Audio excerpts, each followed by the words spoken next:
night. They're the guys who have to actually deliver when all these other elements are selling the tickets and promoting the fight and putting on the locations and getting all the media there, and we're all expecting something, and those are the ones who have to be great, the fighters. And thus far, as always, they have delivered. They have shown that boxing is not just alive, but it is thriving, and if you get the best fighting the best, then you know what you get? The best.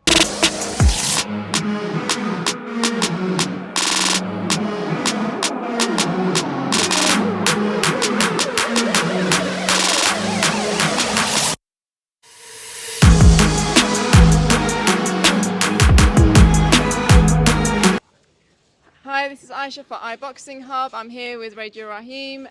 Good evening, how are you today? I am swell. Whenever there's a fight on, I'm happy. So yeah, I'm enjoying this Indigo O2 fight Saturday night. I've checked in on some of these fights so far. We're almost to the main event. We're at the co-main right now, and all these guys really have come to fight, and all the fans have come to party, and that's the best atmosphere you can hope for. I love England for it. They're having a swell time, and so am I. Who stood out for you then from the fights that you've seen so far? Has there been any standout person? The standout person is a guy who crowd surfed from the stage to the bar. That guy is the star of the night. I don't know his name, but I do know that he is destined for glory. He is the #1 attraction at any fight. You know what I mean? Sign that guy right now. Put him in the Olympics. Any of the boxers?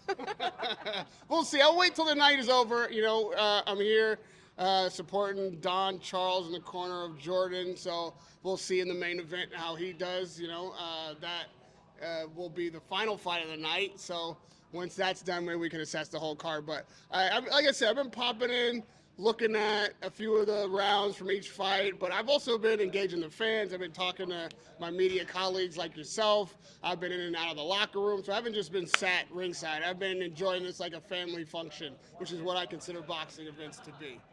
Absolutely. You've been to many, many events, boxing events throughout the years that you've been in boxing media. Talk to me about how this one compares to the things that you've been to previously. Listen, I don't compare them, you know, apples to apples. They're all in the same big basket of delicious snacks.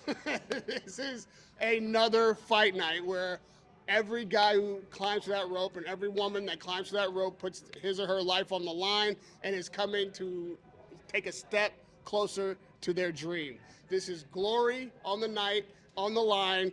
Two battles of wills will be also colliding in front of the fans, in front of the biggest audience that they can get. But the audience of one is the audience that matters to them. It's that inside spirit, that person that you have to overcome their fears and their doubts and all their setbacks, and on the night be the best person you can be, and hopefully the best the guy across the ring from you or the woman across the ring from you. That's what you're watching. The people overcome.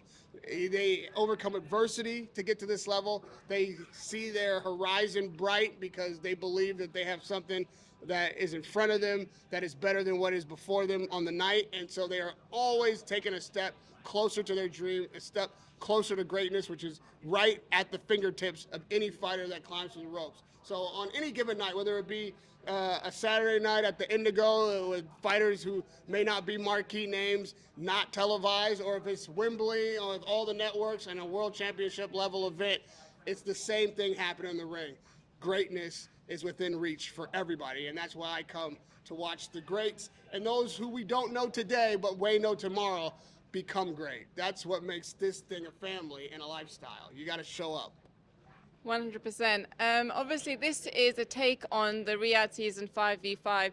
Do you think we would have seen something like this, promoters working closely together, if Turki Al-Sheikh hadn't brought Matchroom and Queensbury together? Who can say what if, but we know what did it, and that is what did it. So all credit to him and to the promoters for finding whatever number was the right number and being willing, once they put those differences aside, to do what was best for the sport and the fighters.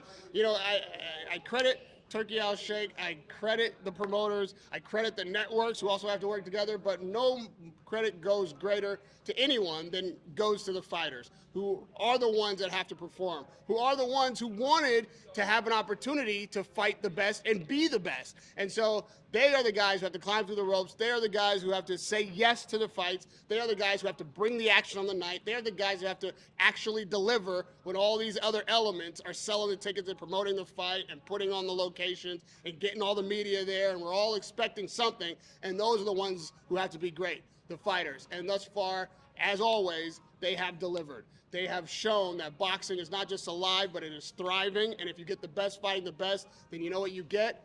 The best. Absolutely. So talking about big fights then, we've got a Riyadh season happening in the UK in September. It's going to be happening in Wembley. Talk to me about that Dubois AJ fight. Who do you think is going to take the belt on that night? You know, the thing about that fight is you have two real lovely stories. They're very British tales.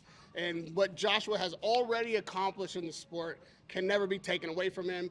And what he has been as an ambassador to the sport, I think, really was denied him by a lot of these boxing fans and critics when he had a rough patch, when he lost to Ruiz and then lost to Usyk. The fans, some of them, especially the British ones, which I was, taken aback. I was disappointed in some of them by going so harsh, going so negative, so fast. It was like they were waiting to see somebody fall so they could pick his bones apart like vultures. And the critics, well, the name, it's right there in the name. They're looking for anything to critique. But I thought Joshua got an unfair heaping of a lot of stick, and I think that has changed him as a person. It has changed his approach to the sport. I don't know whether it's for the better or the worse for his spirit, but I do know that he is now dedicated and committed to finding that greatness again, not only within himself, but on the world stage. I think he sees that IBF title, his potential third heavyweight championship, as the vindication from all the things that people have said about him, all the naysayers who even went so far as to say he should retire, all of those who thought he was done forever. He's got something to prove to them, but the first thing he's got to do is prove it to himself. I think he's well on the way of doing that. He's on a good run right now. He's comfortable with his corner, and I think he believes that there is still greatness left in his career and in his future, and he may yet still be the undisputed heavyweight champion of the world, and so that is what drives him. Now, we cannot forget that there was a time when Anthony Joshua was like a Dubois. He was a young, black, British fighter who had great potential, who nobody knew exactly how far he would go, but also was a very affable guy. Dubois is a different personality, but as likable as Joshua to me. I think he has like a boyish charm. I think he's a very sincere young man. I think he's got like a heart of gold. And even when he's like talking shit and trying to get in somebody's face, I don't see any malice in there. I don't see any negative spirit in there. I just see a competitive guy who wants to let you know he's not intimidated, who wants to let you know he's coming to fight, he's coming to win.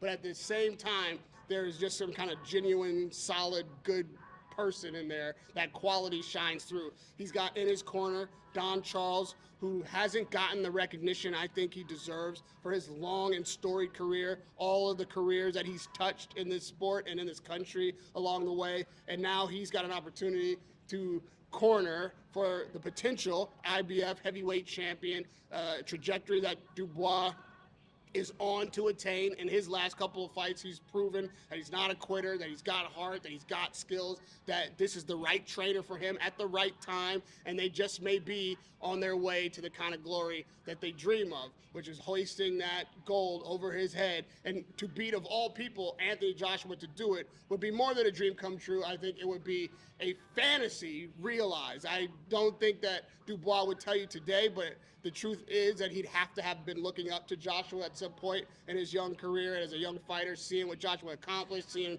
what it brought him, what, kind of accolades and attention it brought him, and even seeing what people were like when Joshua was down, which might have helped Dubois get through his rough patch when he was down, when he lost his fight, to see just how they can turn on you, but how that isn't what defines you. What defines you is how resilient you are in that moment. If you can find a new chapter, if you can find your way back to a title shot, what both men have done, and on the night, whoever shows up in their real, authentic self, believing that it is their night, whoever's will is the one that is triumphant, then that fighter will also be triumphant in front of all of us. But I think the real battle will be internal for both men. And I can't tell you who is going to show up on the night, and neither can they.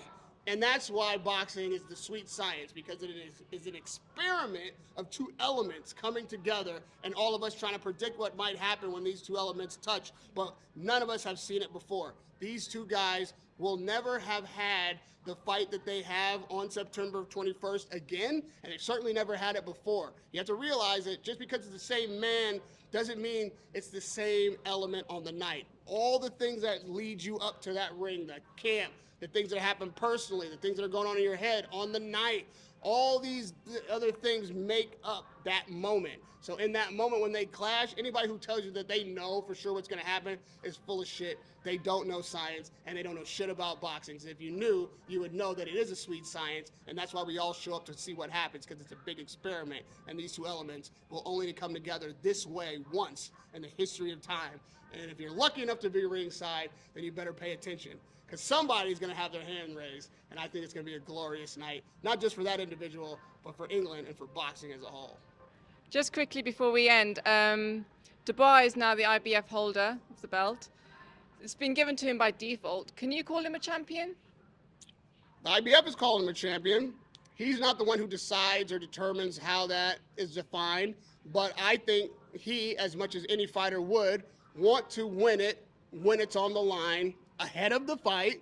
And to beat Anthony Joshua, to do it would be beating a champion, whether he's the champion at the time or not. Anthony Joshua obviously is a former unified champion. He would be the former king of boxing in England, and he would be an incredible win on Dubois' record. And so, yes, Dubois is absolutely the IBF heavyweight champion. That sanctioning body has determined that this is their champion. He beat